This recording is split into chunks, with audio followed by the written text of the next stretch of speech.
Okay, friends, so you saw Mr. Hilder shooting the bow, and now I am over here on the woodpile, sitting by some of our hunting equipment, our stands, some of our climbing sticks. We got a caribou rack in back of me here. Real quickly, before we get started though, yes, Starry is still on the mend. I'm healing every day, and my spirit is strong.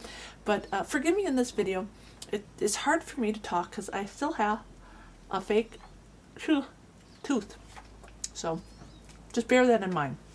Okay, so should you, as part of a self-sustainable future for you at home, look into obtaining the skill of hunting, be it bow hunting or gun hunting? Now, let's just say this. I understand hunting is not for everybody, but this truly is a video for people who are very serious about their self-sustainable needs. And should you incorporate hunting? Do you really need to incorporate hunting? Let's go over pluses when it comes to hunting and why you might want to incorporate it into your self-sustainable homestead. Number one, hunting has a renewable resource. Game is renewable.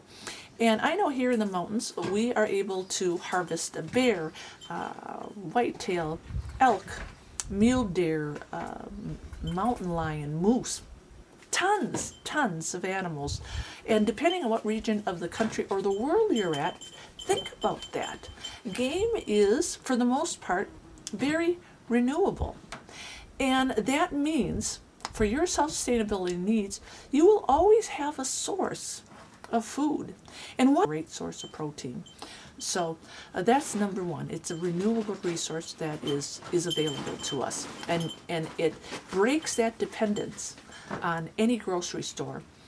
Okay, number two, the source of the meat is unadulterated. It's no pesticides, no chemicals. It's natural. It's organic. What better source of protein to feed your body and your family, right? Can't get any better food. Okay. You can buy that T-bone steak and that hamburger in the store now and say the SHTF hasn't hit the fan. Okay, that's all fine. But look at the cost of what you are paying for that meat in the grocery store. I don't know how a family can afford to feed themselves nowadays. I really don't. I go to the store and I'm aghast at the prices of food. It's just terrible. And you know what? Inflation is only going to get worse, and the price of food is only going to get worse. So that game is only going to cost you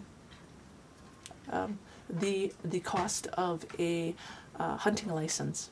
That's it. So now there's that initial setup. But what does Starry always say about investing in you and your self-reliance? You know, we spend so much of our money on frivolous things that in the end really doesn't do anything for us. You know, we're just filling our wants. Because investing in a gun for hunting, or a bow with some arrows, buying a hunting license, that's an investment in you. Very, very important. So think about that. Another benefit of hunting is that skill, and at least for me and Mr. Hilder, and I'm sure a lot of you hunters get this, it really does bring you closer to nature. It makes you respect the animals even. Okay, so the other thing that we want to really consider if you are on the fence posts with is hunting, something that we should explore for our homesteading needs, is just because you buy the equipment, the high-powered rifle or the high-tech bows and all the camo and all that, that's always the exciting part, right? You make all that investment. It's just not like you're going to take all that equipment and just walk out in the woods and shoot something. No, it doesn't happen. The deer just don't walk in front of your arrows, and the elk just don't walk in front of your bullets.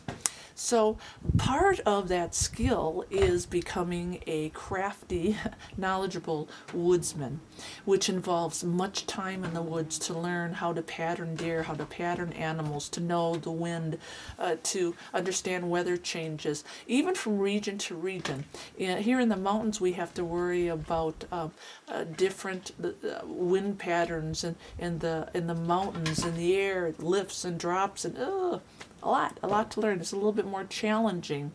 Where we came from in Wisconsin, which is a great big a deer hunting state, and it's kind of a family tradition. A little bit easier, especially during gun hunting season, because there are blocks of wood and there are blocks of agriculture, and it really makes the what region of the country you're in or where you are in the world, game and obtaining game is going to be a skill that's going to take some time. So really consider that.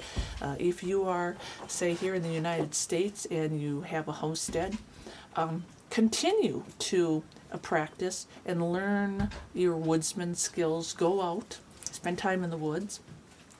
But nothing wrong with buying yourself a half a pig or a half a cow and canning it, and continue to prepare and use what is available right now. Be frugal about it. You know, if you have to buy meat on sale, organic meat on sale, buy it and can it.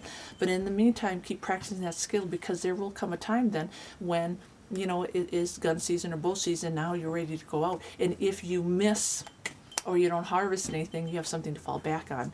But as time goes on, you will learn that skill and hopefully harvest something. And it's just a great skill to learn. So just consider that too. Consider that not every year you're going to get something also. So that's why you really need to be multifaceted in where you get your food. Well, you're going to have to learn how to trap. You're going to have to learn how to fish, making sure you have a big garden. So a lot of things that you really need to think about, all bases you need to cover to continue to be self-sustainable. But hunting, great. Things to think about. You know, just remember, hunting can bring in a skill for your homestead that you'll never lose. And even if you don't use it right away, you know, say you invest in your bow and your gun and you spend time out in the woods and you don't use it right away, you're not gonna lose it. So it is really worth that investment.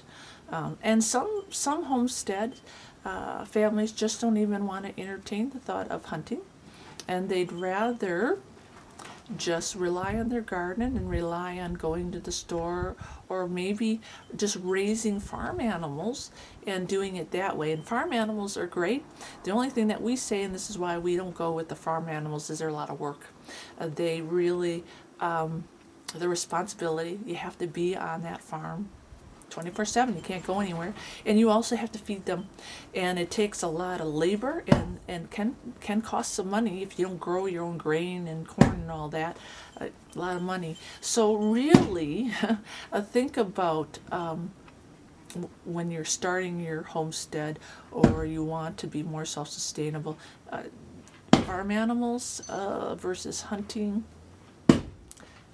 That's really something you're going to have to sit down and think about. But great if you have a big farm and you love your animals and you're able to feed them and grow crops. There's a lot of homesteads out there that are doing that very successfully, and they don't even need to hunt. And they've got their own organic source of meat right there because they're doing it on the farm. So that's good. And that's kind of me and Mr. Hilder. We didn't choose that farming and livestock raising because we like to have fun, and we like to leave and do things like ride our bike, which causes crashes.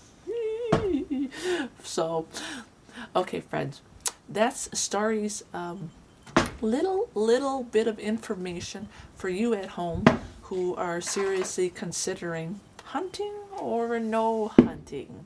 Something to think about, but definitely a doable skill, and a skill that can't be taken away from you.